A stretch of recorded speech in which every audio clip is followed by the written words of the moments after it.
So we're at the beginning of the St. Kilda Mangrove Trail, and I'll swing around, you can see the beginning of the boardwalk, which is going to weave through the forest starting at the upper edge where the mangroves are transitioning from salt marsh into lower areas, lower in the intertidal zone. And we're going to see a change in the height of the trees as we move closer to open water and lower in the intertidal plain.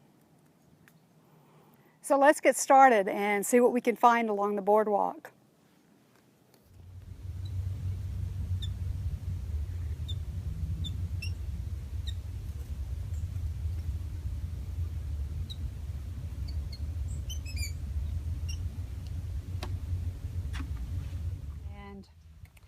The species that is growing here is Avicenna marina, and it's the only one that can grow in the extreme environment along this really dry coast. And this is at the upper edge of the mangrove forest where it's transitioning from salt marsh, and you can see a little bit of the salt marsh species, these succulents behind me. They're very low growing, and their leaves and stems are very succulent, full of water, which is an adaptation for salinity and dry conditions. And I'll swing around here. You can see that the trees at this upper end, the higher marsh, are quite stunted. They're only maybe a couple of meters, 3 meters at the most in height. And they're stunted because of the extreme conditions here, both the dry climate as well as high salinities in the waters and in the soil. So Avicenna can tolerate high salinities because it has the capacity to get rid of salt through pumping out salt that has been taken up through the roots into its tissues. It pumps it out through salt glands that are in the leaves. And you can see here on this plant, on this tree, you can see the salt crystals that have formed on the underside of this leaf.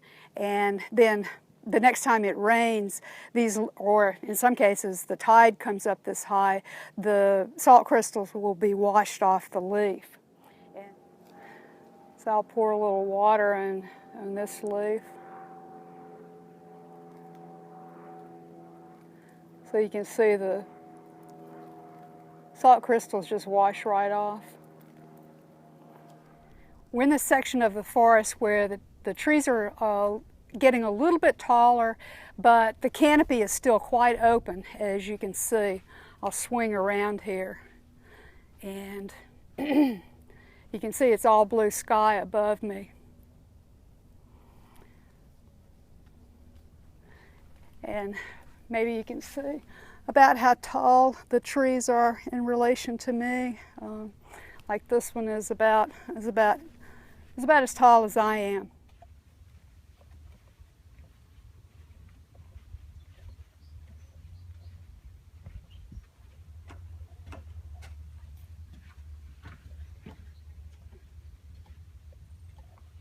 Now we're walking through an area where the trees are quite a bit larger than the first section with really stunted trees. So here the trees are maybe 7 to 8 meters in height and several centimeters in diameter. You can see pretty much how tall the trees are. I'll swing it up a bit and swing around, and you can see the trees behind me here are several centimeters in diameter, so quite a nice size. You can see the debris and the branches behind me here and get an idea of how high the tide gets, at least at times. I'm not sure if those are spring tides or just a regular tide. And if I swing around, and you can see the branches behind me here have seagrass debris hanging off of them, and you can get an idea of how high the water is compared to the boardwalk, the edge of the boardwalk here.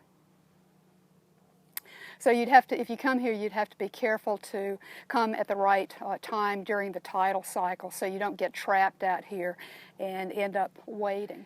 Here you can see another adaptation that mangroves use to survive in the intertidal environment, and that is the development of pneumatophores, aerial roots or breathing roots that allow oxygen from the atmosphere to move into the plant and into its below ground roots, which are growing in an environment without oxygen or with very low oxygen.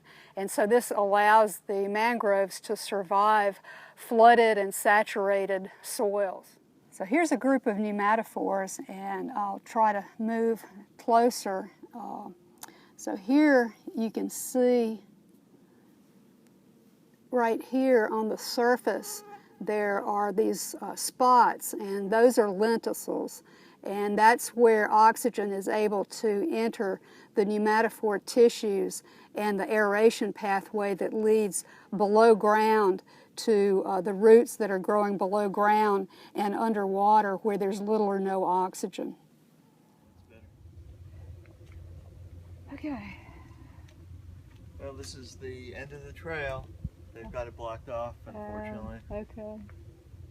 Yeah, and the lookout is blocked off too. Well, it looks like this is the end of the trail. The boardwalk must be damaged farther on, and they've closed it off, as well as the lookout that looked out over the front edge of the mangrove. So there are boardwalks like this in a number of different areas around Australia that weave through the mangroves, and it's a great way to get close to the mangroves and walk around and see everything without getting your feet wet or muddy.